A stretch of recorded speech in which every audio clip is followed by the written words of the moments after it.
Vous entrez dans un petit jardin ou une cour urbaine et instantanément, quelque chose cloche. Ce n'est pas forcément laid ou négligé, mais l'espace semble inachevé, étriqué, presque brouillon. La majorité des propriétaires ressentent ce malaise visuel sans jamais réussir à poser le doigt sur le vrai problème. Face à une surface limitée, le réflexe humain est de paniquer. On achète des plantes au coup de cœur au printemps. On dispose des pots de fleurs au hasard. On installe un salon de jardin là où il y a de la place. Et on prie pour que la magie opère. Alerte spoilée. Cela ne marche jamais. Un petit jardin ne demande pas plus de budget qu'un grand espace. Il demande simplement plus de rigueur. Si vous saturez l'espace sans fil conducteur, votre extérieur finit par ressembler à un hall d'exposition de jardinerie. Ou, pire, à un parking décoré. Cet épisode est une véritable analyse depuis zéro. Nous allons décortiquer les mécanismes invisibles qui gâchent le potentiel de votre cour et voir comment des détails d'aménagement bien pensés peuvent transformer un mouchoir de poche en un havre de paix élégant, structuré et visuellement haut de gamme. À la fin de cette vidéo, vous saurez exactement repérer ce qui manque chez vous, comment corriger le tir sans vider votre compte en banque et surtout, comment créer une harmonie visuelle qui donne l'impression que votre espace a été conçu par un paysagiste professionnel. C'est parti. Pour transformer radicalement un petit jardin, il faut d'abord comprendre les forces invisibles qui le gouvernent. La circulation, la hiérarchie visuelle, l'exploitation de la verticalité et la gestion de la lumière. En aménagement paysager, un espace restreint ne se gère pas comme un grand parc. Ici, chaque centimètre carré doit avoir une fonction ou une intention claire.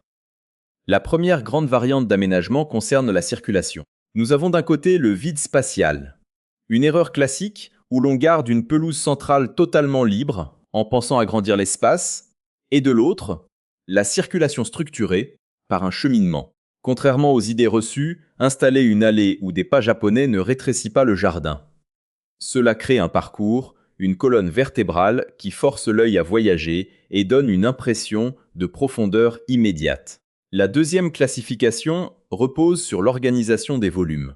Vous pouvez opter pour une approche bidimensionnelle, où tout est posé au sol, massif bas, gazon, dalles, ce qui tasse visuellement l'espace et révèle immédiatement les limites des clôtures.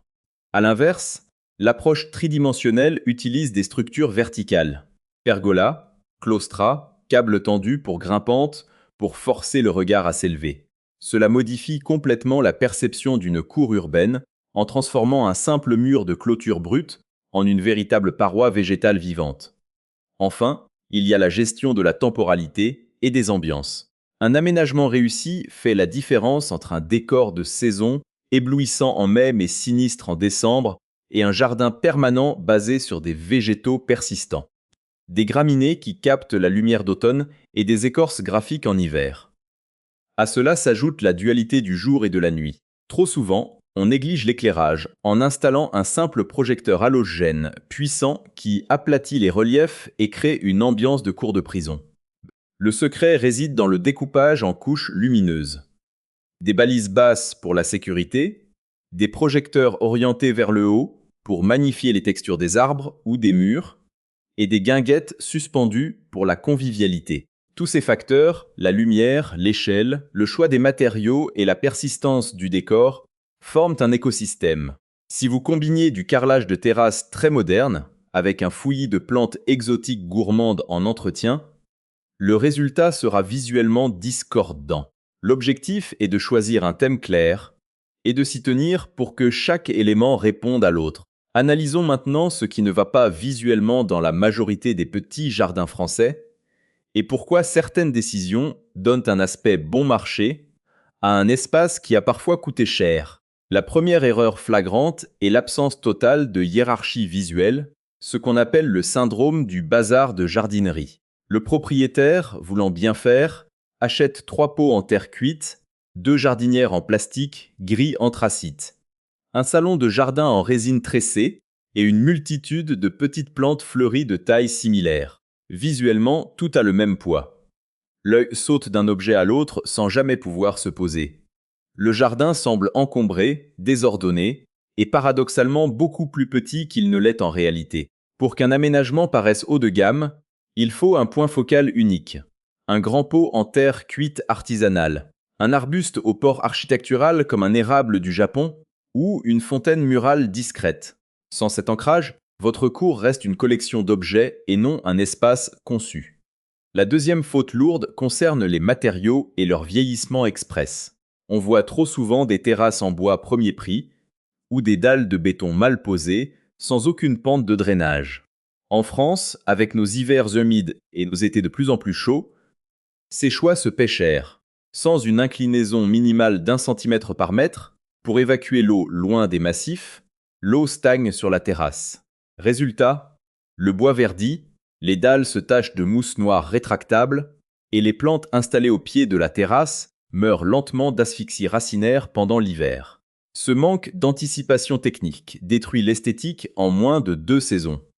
Un autre élément visuel qui fait basculer un jardin du côté amateur est le choix des brise-vues et des clôtures. Pour se protéger du vis-à-vis des voisins, la solution réflexe est souvent de dérouler une canisse en plastique vert ou d'aligner des tuyas rigides. Non seulement ces tuyas finissent par dépérir ou par envahir tout l'espace s'ils ne sont pas taillés 3 fois par an, mais visuellement, ils ferment l'espace de manière agressive, comme les murs d'une boîte verte. De même, les panneaux de treillis en bois bas de gamme finissent par se voiler sous le poids du vent et l'humidité, donnant un aspect délabré très rapidement. Enfin, parlons de la rupture visuelle entre l'intérieur et l'extérieur. Si depuis votre cuisine ou votre salon, votre regard bute sur un étendoir à linge, une poubelle ou un coin de terre nu, le jardin n'existe pas dans votre quotidien. Cette déconnexion psychologique fait que l'espace extérieur est perçu comme une corvée ou un débarras, plutôt que comme le prolongement naturel de la maison. Passons à la pratique avec un plan d'action étape par étape, pour corriger ces erreurs sans exploser votre budget. La première étape, qui ne coûte strictement rien, consiste à vous installer à votre fenêtre de cuisine ou de salon, là où vous passez le plus de temps au quotidien. C'est votre ligne de mire principale. C'est précisément dans cet axe visuel que vous devez installer votre point focal et le début de votre cheminement. Pour créer ce fameux chemin qui donne une direction à l'œil, pas besoin de pavage coûteux ni de travaux de terrassement pharaoniques. Une solution élégante et très économique consiste à poser des pas japonais en ardoise naturelle ou en pierre calcaire locale, espacés d'environ 60 cm, directement au milieu d'un massif de couvre-sol ou à travers le gazon.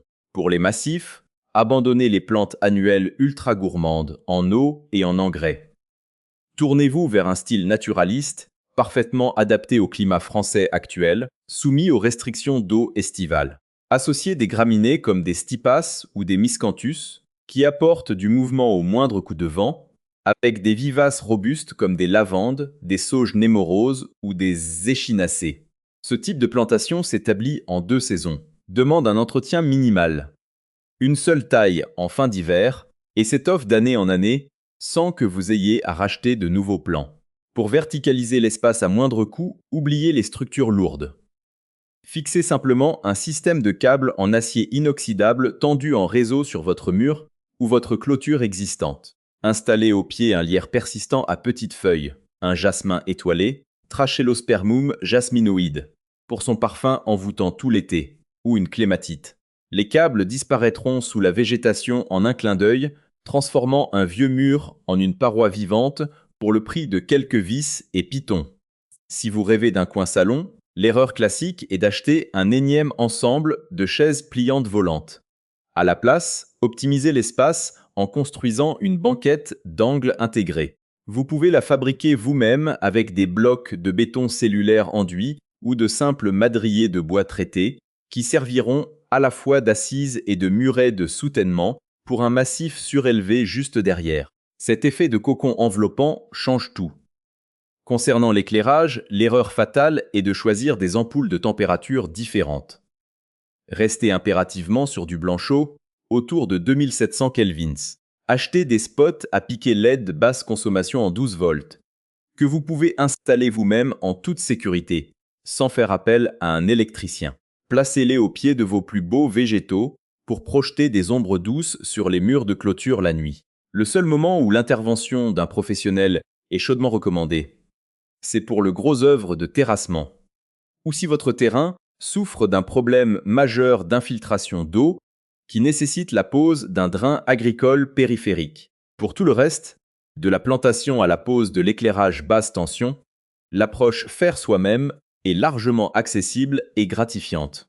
Pour résumer, l'aménagement réussi d'un petit jardin n'est pas une question de mètres carrés ni de milliers d'euros dépensés, mais de discipline visuelle et de bon sens technique. Avant de vous ruer dans la jardinerie la plus proche pour acheter de nouvelles plantes ou de commander un salon de jardin sur un coup de tête, prenez le temps de valider cette mini-checklist essentielle. Pour votre projet, premièrement, l'alignement visuel. Avez-vous identifié la vue depuis votre fenêtre principale pour y placer votre plus bel aménagement?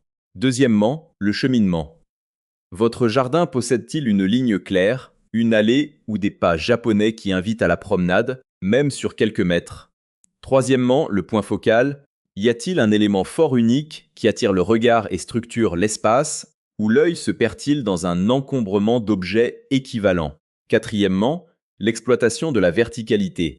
Vos murs et clôtures sont-ils exploités avec des plantes grimpantes ou des structures légères pour libérer de l'espace au sol? Cinquièmement, la gestion de l'eau.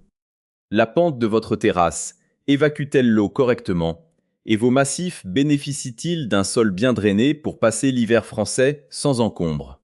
Sixièmement, la cohérence lumineuse. Votre éclairage nocturne utilise-t-il des sources chaudes homogènes de 2700 kelvins et des projecteurs orientés vers le haut pour créer de la profondeur? Si vous cochez ces cases, votre extérieur va instantanément changer de catégorie et offrir ce sentiment de finition et de sérénité propre aux espaces dessinés par des professionnels. Vous n'avez pas besoin de tout révolutionner en un seul week-end. Commencez par repositionner votre mobilier ou par installer ce fameux point focal dans l'axe de votre fenêtre, puis ajouter l'éclairage et les structures verticales au fil des saisons. Le jardinage et l'aménagement paysager sont des processus vivants qui s'apprécient dans le temps.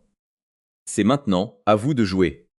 Dites-moi dans les commentaires, quel est l'élément qui manque cruellement à votre jardin ou votre cour en ce moment parmi ceux que nous avons partagés?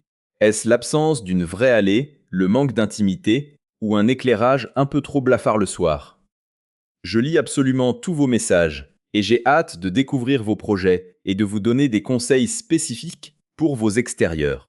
Si cette analyse vous a aidé à y voir plus clair, n'oubliez pas de laisser un pouce bleu et de vous abonner à la chaîne pour ne pas rater les prochains épisodes.